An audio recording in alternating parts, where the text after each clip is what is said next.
Salam sejahtera Malaysia. Azmin Ali yang digelar pengkhianat. Azmin Ali yang digelar lompat katak. Azmin Ali yang digelar sebagai apa?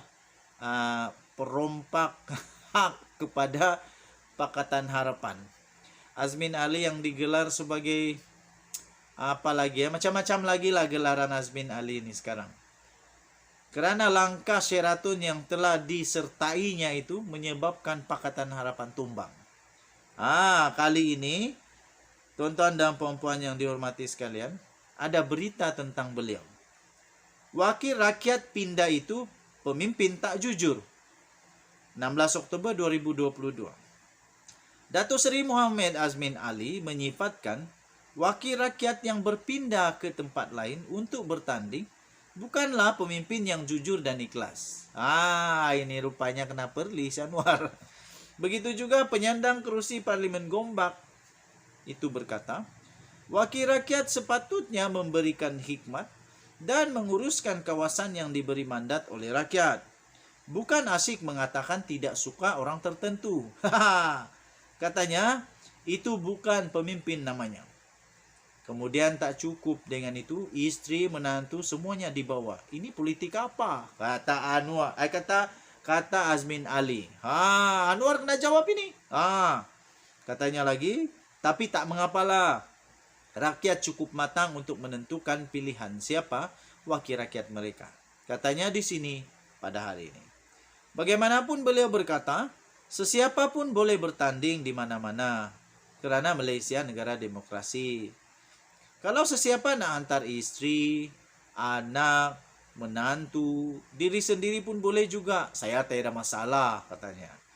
Rakyat Gombak ada kuasa untuk menentukan masa depan Gombak, katanya. Presiden PKR Datuk Seri Anwar Ibrahim dikatakan akan bertanding di Gombak. Patutlah. Patutlah Azmin Ali terkejut. Rupa-rupanya Anwar dikatakan bakal bertanding di Gombak. Patutlah padan muka jugalah. Ada juga ura-ura mengatakan penyandang kerusi Parlimen Pandan, Datuk Seri Dr. Wan Aziza Wan Ismail yang akan bertanding di Gombak. Pun sama juga, patutlah Azmin Ali terkejut. Menyentuh mengenai sama ada beliau akan mempertahankan kerusi Parlimen Gombak, Muhammad Azmin Ali berkata, pengundi di Gombak meningkat kepada 200,000 orang. Wow!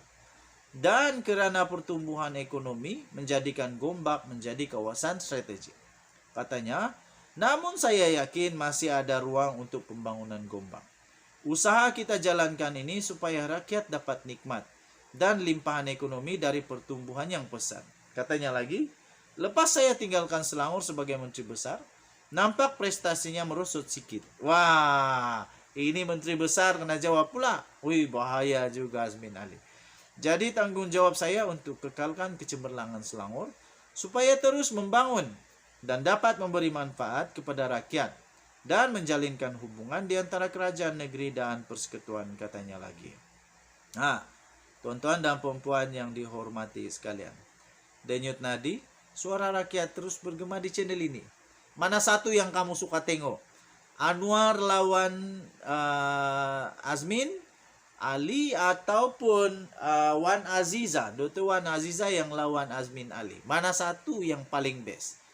Tapi dua-dua pun memang bikin takut lah pada Azmin Ali. Dua-dua pun boleh dia kalah ini. Tapi jangan silap, Anwar Ibrahim pun boleh kalah, Wan Aziza pun boleh kalah. Ini baru betul-betul pilihan raya. Ini baru betul-betul pilihan raya. Denyut nadi suara rakyat bergema di channel ini. Kita jumpa lagi. Bye-bye. Berita buruk untuk Najib Razak dan semua peminat-peminat Najib Razak, semua penyokong tegar Najib Razak, salah atau tidak, banduan atau tidak, tetap disokong. Berita buruk bagi kamu semua. Terkini SRC. Permohonan Najib semak keputusan Mahkamah Persekutuan tiada merit. Sekali lagi tajuk dia, tuan-tuan dan puan-puan. Permohonan Najib untuk menyemak keputusan Mahkamah Persekutuan tiada merit. Tiada harapan. Pihak pendakwaan kes Datuk Seri Najib Tun Razak berhubung penyelewengan dana 42 juta ringgit Malaysia, dana milik SRC International Sdn Bhd, mendakwa bekas Presiden UMNO dan bekas Perdana Menteri itu diberikan perbicaraan adil dan tiada pertimbangan dalam rayuan akhirnya di Mahkamah Persekutuan. Timbalan pendakwa raya iaitu Muhammad Ashraf Aldrin Kamarul berkata, permohonan semakan berhubung. Keputusan Mahkamah Persekutuan di Pohon Najib di bawah Peraturan 137 Kaedah-Kaedah Mahkamah Persekutuan 1995 tidak mempunyai merit dan digunakan sebagai laluan untuk rayuan lanjutan serta penyalahgunaan proses mahkamah. Katanya, pendapat pemohon iaitu Najib bahawa kes ini adalah kes yang sesuai dan sewajarnya untuk Mahkamah Persekutuan menggunakan kuasa dan bidang kuasa sedia ada di bawah Peraturan 137 adalah salah dan tidak bermerit. Katanya, fakta dan hal keadaan kes ini tidak boleh penggunaan Peraturan 137.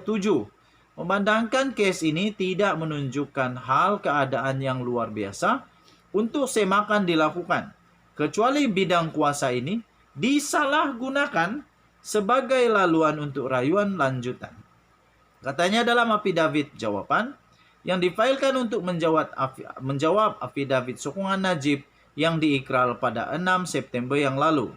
Muhammad Ashraf yang memfailkan affidavit jawapan itu pada 7 Oktober lalu berkata, bidang kuasa sedia ada pada mahkamah tidak seharusnya digunakan untuk menyemak semula keputusan Mahkamah Persekutuan berdasarkan merit. Sebaliknya akan menyebabkan tiada proses litigasi yang muktamad. Katanya lagi tuan-tuan dan puan yang dihormati sekalian, kes ini yaitu semakan Najib bukanlah satu kes yang luar biasa. Yang semakan semula boleh dibenarkan. Oleh itu, permohonan semakan ini wajar ditolak oleh mahkamah, katanya lagi. Muhammad Ashraf berkata, tiada alasan untuk pemohon terperanjat. Aduh, lucu, lawak lah. Muhammad Ashraf berkata, tiada alasan untuk pemohon terperanjat atau terkejut apabila Mahkamah Persekutuan mengesahkan sabitan dan hukuman yang dikekalkan oleh Mahkamah Tinggi. Katanya Mahkamah Persekutuan mendapati bahwa hukuman yang dikenakan terhadap pemohon tidak berlebihan dan mengesahkan sabitan dan hukuman. Pihak responden iaitu timbalan pendakwa raya juga tidak mencabar kadar hukuman dikenakan ke atas pemohon. Oleh itu saya menyatakan bahawa tiada apa-apa yang tidak sah di sisi undang-undang dan bercanggah dengan perlembagaan persekutuan berhubung hukuman yang dikenakan ke atas pemohon oleh Mahkamah Persekutuan, kata Muhammad Ashraf lagi. Tuan-tuan dan puan-puan yang dihormati sekalian, Najib Razak telah dipenjarakan 12 tahun dan didenda 210 juta ringgit Malaysia. Untuk mendapatkan berita lengkap tentang laporan sebentar tadi itu, sila layari hmetro.com.my. Denyut nadi suara rakyat terus bergema di channel ini. Jangan lupa tekan butang subscribe, like dan share. Kita jumpa lagi. Bye-bye.